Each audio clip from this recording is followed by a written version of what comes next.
Una hora en la ventana, la otra hora en el balcón. Una hora El invitado. la otra hora en el balcón. Un placer y una alegría, como siempre, recibir en Radio Sefarata a Federica Palomero. Hola, Federica. Encantada de estar aquí también. Hemos hablado en varias ocasiones de arte, de lo judío en el arte, y en este caso es una conversación acerca de un objeto físico, un objeto libro dedicado precisamente a este tema. ¿Cómo nace un acercamiento al judaísmo en el arte? Pues es una recopilación de unas conferencias que yo di en Caracas cuando era directora del Museo Sefardí entre 2010 y 2014. Pues teníamos actividades siempre los domingos por la mañana a las 11 que tenían pues un público cautivo, un público fiel, y entonces eran temas pues sumamente variados, pero siempre relacionados obviamente con el judaísmo, alguna película, la presentación de un libro, un pequeño concierto, un recital de poesía, muy variado de verdad. Y las charlas sobre arte que yo daba porque era como mi caramelo, digamos que el puesto de directora de un museo, pues a veces es un poco duro, uno se pasa mucho tiempo buscando fondos y haciendo relaciones públicas y no haciendo realmente el trabajo propio, muy específico de uno, ¿no? Entonces esto era un poco como una compensación, pues yo lo hice en forma un poco egoísta. En vez de invitar a otros a dar charlas sobre arte, pues lo hacía yo cuando se trataba de otros temas como música o lo que sea. Bueno, ahí sí buscaba gente especializada. Bueno, se trataba de ahorrar también para el museo. Exactamente, sí, porque esto era parte del sueldo, ¿no? Claro, porque tú eres, además de haber sido directora de este Museo Sefardí de Caracas, Maurice Curiel, eres ante todo historiadora e investigadora de arte. Exactamente. Y este conocimiento lo has volcado en este libro. ¿Qué autores trata? ¿Qué temáticas? ¿Qué estilos? Sé que la pregunta es muy amplia. No, es sumamente variado también, porque lo que contaba realmente era que la charla tuviera, pues, obviamente, una relación bastante directa con el judaísmo.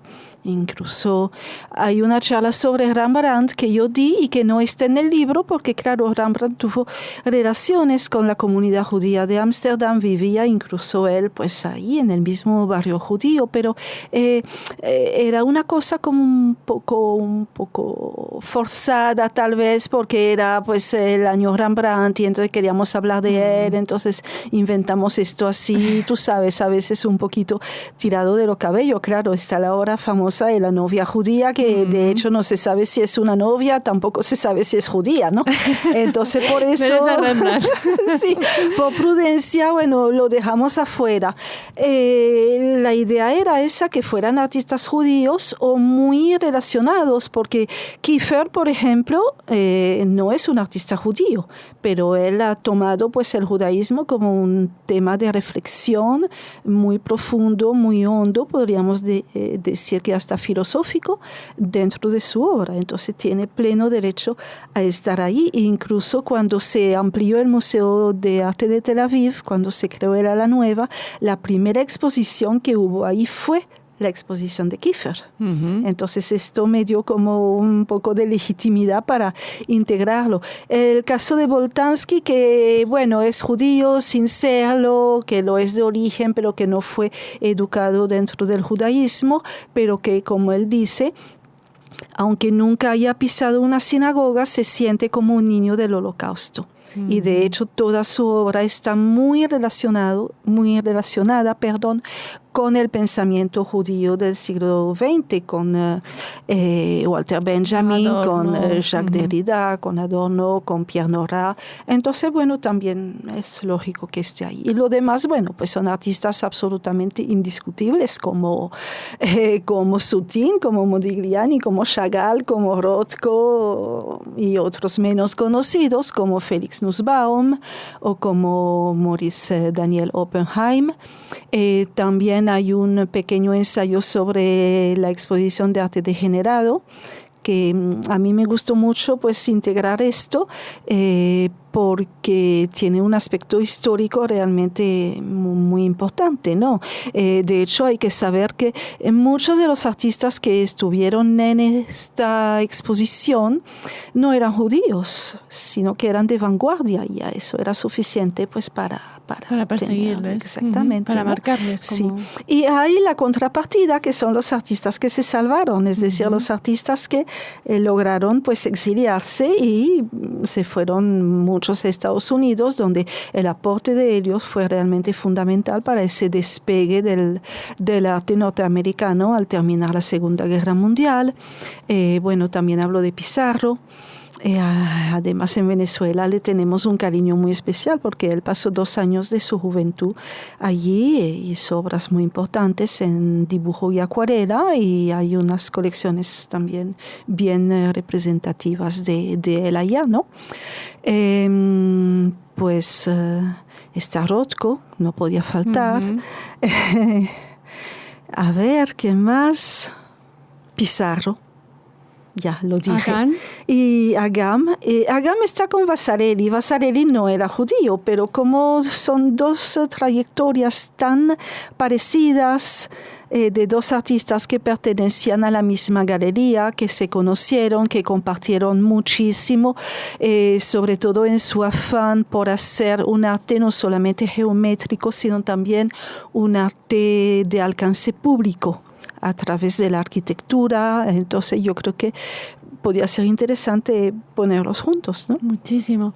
Sí. Es eso, precisamente, muy interesante todo lo que nos estás contando. No tuvimos la suerte de oír estas conferencias en directo, pero sí, ahora podemos disfrutarlas, leerlas, aprender en este libro que editan en conjunto el Museo Sefardí de Caracas y Centro Sefarad Israel. Exactamente, sí, porque hay algunas conferencias que sí di aquí en el Centro Sefarad Israel, no todas, ¿no? Y hay una que di, pero como no la había dado en Caracas, pues no está en el libro tampoco, que es sobre Edouard Moïse, que es un artista judío francés del siglo XIX.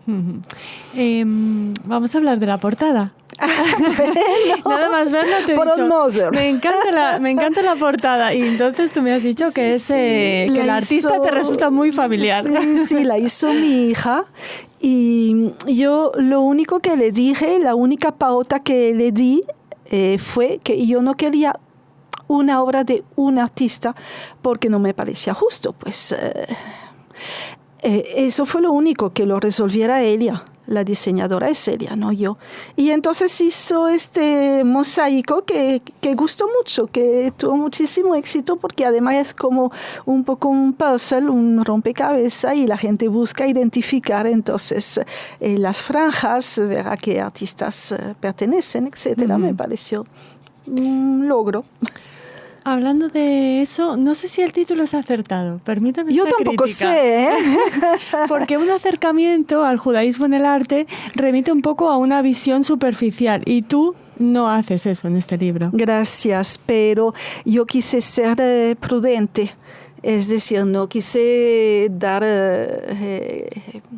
gato por liebre y presentar un libro así sumamente profundo y metafísico sobre el judaísmo y el arte, etcétera, porque yo tengo más dudas que respuestas finalmente, ¿no? Entonces es una contribución, es esto, es un acercamiento, es preguntarme sin dar la respuesta, tal vez. Muy judío. ¿Existe un arte judío o existen solamente artistas judíos? Porque hay una diferencia tan grande, por ejemplo, entre Pizarro y Chagall. Pizarro es un artista judío y su obra no tiene absolutamente nada que ver con el judaísmo. No hay ninguna alusión. Como hombre, sí. Como intelectual, que por ejemplo se involucró en el caso Dreyfus. Pero como artista plástico, es lo mismo ver una obra de Renoir, que era bien antisemita, y ver una obra de Pizarro, pertenecen al mismo movimiento, ya. Es decir, no hay nada judío en Pizarro. Y en Chagall todo es judío. Por ejemplo, el mismo Rothko, que es un artista sumamente abstracto, podemos preguntarnos si ese nivel de abstracción tan extremo no tiene que ver con una espiritualidad judía y ese rechazo a las imágenes que viene desde muy antiguo, desde luego, ¿no? Qué interesante. Claro, son eso. como dos ejemplos extremos, ¿no? Agam, siendo un artista muy geométrico, abstracto, es decir, donde no hay una temática, está muy cerca de Chagall, que sí era un artista totalmente figurativo, porque el judaísmo está sumamente presente, ¿no? Entonces, hay tantos casos, hay tantas diferencias, hay tantos matices, que decir existe un arte judío, existe en la medida en que hay lo que en los museos llamamos judaica, que es una categoría, pero que tiene que ver con los objetos rituales, con los objetos que sirven para el culto, etc. Y eso es muy específico. Es más bien una artesanía de muy alto orfebrería, nivel, ¿no? Orfebrería, iluminación, tejidos, platerías, cosas realmente muy, muy hermosas, que pueden llegar a ser obras de arte, pero cuya finalidad no es ser una obra de arte, sino un objeto de culto con un valor agregado artístico. Aquí estoy hablando yo realmente de artistas plásticos. Y allí entonces la noción de judaísmo se vuelve desde luego mucho más difusa. Federica, no tiene que ser fácil escribir sobre pintores tan conocidos como Chagall, Rothko, Modigliani. ¿Cuál de estas conferencias te parece que te ha costado más? ¿Ha sido más difícil hablar de estos consagrados, de estos grandes, sí, o de los que se conocen menos? ¿Cuál crees que es tu aportación a esta historia de, pues mira, de los eso no me artistas lo judíos? había planteado de esta manera. Debo decir que no pretendo desde luego hacer ningún aporte así absolutamente novedoso sobre Chagall o sobre Modigliani. No. Estas conferencias eran muy informales, debo decir. Porque había un ambiente, claro. Exactamente, la gente venía el domingo por la mañana, no venían a escuchar una clase magistral, venían a escuchar algo agradable, ameno, a pasar un rato juntos. Los no judíos venían también porque era una manera de acercarse y de ver la sinagoga, por ejemplo. ¡Ay, ya que estamos aquí! Bueno, cómo no, con mucho gusto, etcétera. Y bueno, tomarse un cafecito, una pastica, y ya, pues entonces no quería ser pesada, digamos, ¿no? Y cuando me tocó escribir, ahí hubo un cambio, porque pasó de un lenguaje oral a un lenguaje escrito, y desde luego el lenguaje escrito tiene que ser más formal, más estructurado, y se pierde tal vez esa naturalidad, esa espontaneidad, y para mí eso fue lo más difícil. No realmente decir algo original o no sobre los que son conocidos o no conocidos. A mí todo eso me interesó mucho. Claro, uno siempre tiene sus preferencias. Por ejemplo, obviamente le tengo mucho afecto a Pizarro por su episodio venezolano. Con la conexión venezolana. Bueno, ¿qué se le va a hacer, no? Luego, siempre desde pequeña, a mí me fascinó Rothko. Es así. Es como el amor, no se puede explicar. No se puede explicar. Y además, bueno, lo bonito fue que yo logré compartir ese amor, porque había muchas personas que me decían, mira, yo Rothko, la verdad, no lo entiendo. O sea, yo veo una mancha de color y puede ser muy bonito, pero no lo entiendo. Y al final de la charla, bueno, como que ya lo entendí un poquito más. Eso es muy satisfactorio. Exactamente, esto es muy, muy bonito, ¿no? La de Boltanski me gusta mucho porque además de todos esos artistas, bueno, salvo obviamente Gego y Hari Abend, que son artistas venezolanos, bueno, no conocía a Chagall, ni conocía a Modigliani, ni a Rothko, pero sí tuve la ocasión de conocer a Christian Boltanski, porque en el Museo de Bellas Artes, donde yo trabajé pues durante muchos años, hicimos una exposición de Boltanski, que fue la primera individual de él en América Latina, y después la mandamos fuimos a Bogotá y él estaba muy feliz. Además, es un ser tan humilde y tan maravilloso. Entonces, escribir sobre él fue lindo, ¿no? Realmente. Nos has explicado cuál es, creo yo, una de las motivaciones principales a la hora de volcar estas conferencias al papel, que es que gente que no entienda a estos artistas les entienda y les ame, o les empiece a amar o les ame aún más. Sí, bueno, Chagall todo el mundo lo quiere. Es muy difícil no querer a Chagall, pero sí hay otros artistas que son pues más difíciles de abordar. Por ejemplo, Boltanski también es un caso porque es una obra, digamos, conceptual.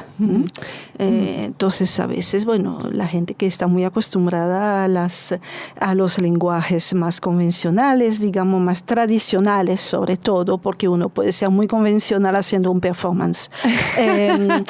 Boltanski también era a veces un poquito misterioso. Bueno, Rothko, como mencioné, gente también a veces Modigliani, ay, esa gente así tan flaquita y sutil, ay no, pobrecito, tan así. Y bueno, Nussbaum que murió en Auschwitz, todas esas cosas, ¿no? Uh-huh.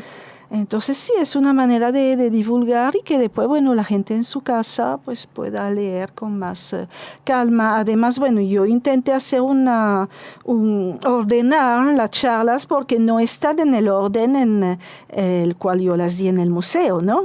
Esa parte que te decía de darle forma, de darle estructura, es también esto, organizar una secuencia, ¿no? Pero se puede leer como rayuela. Claro. ¡Qué pretenciosa! Bueno, has hecho magia, has sido una maga. Con este libro se lo tenemos que agradecer a Centro Sefarat Israel, muchísimo, porque la verdad que gracias a ellos y bueno, Miguel de Lucas, Esther Ben-Dahan y Fernando Varaderey, y después gracias por supuesto a mi institución que es el Museo Sefardí y la señora Diana Benchimol, hemos logrado pues en condiciones muy difíciles porque en Venezuela ahora todo es muy difícil sacar el libro. Sí. Ahí va precisamente. Es un libro, bueno, modesto, el papel no es de la mejor calidad, etcétera, pero lo logramos hacer y la verdad que fue una gran satisfacción. Sí. Sí. Quería preguntarte precisamente eso, porque aparte del agradecimiento hay que elevarlo a no sé qué potencia, hablando de la situación que se vive en Venezuela. ¿Cómo está el museo? ¿Cómo...? Pues dentro de todo bien, porque tiene un equipo realmente extraordinario, fabuloso, de gente muy, muy dedicada. Y entonces, bueno, ahora tienen una exposición que han hecho ellos mismos por el 70 aniversario del Estado de Israel, por ejemplo. Han pasado pues películas, han hecho también un ciclo sobre ópera que ha sido sumamente exitoso. Ahora están preparando un homenaje a Claude Lanzmann. Siempre hay actividades, siempre. ¿Y tú? Seguro que tampoco estás inactiva. Bueno, yo estoy trabajando, sí, ahora aquí en ciclos de conferencias, pero que no tienen que ver con judaísmo. Bueno, nosotros hemos querido presentarles este libro, Un acercamiento al judaísmo en el arte, que firma Federica Palomero. Te agradecemos muchísimo que hayas plasmado, que hayas llevado al papel estas conferencias que vienen desde Caracas y que podemos disfrutar. Sí, pero fueron redactadas aquí en Madrid. Exacto, sí. Y que han llegado aquí a Sefarat, a España. Muchísimas gracias y hasta muy pronto. Bueno, gracias Raquel, fue un placer como siempre. Agora que deixando na dolor.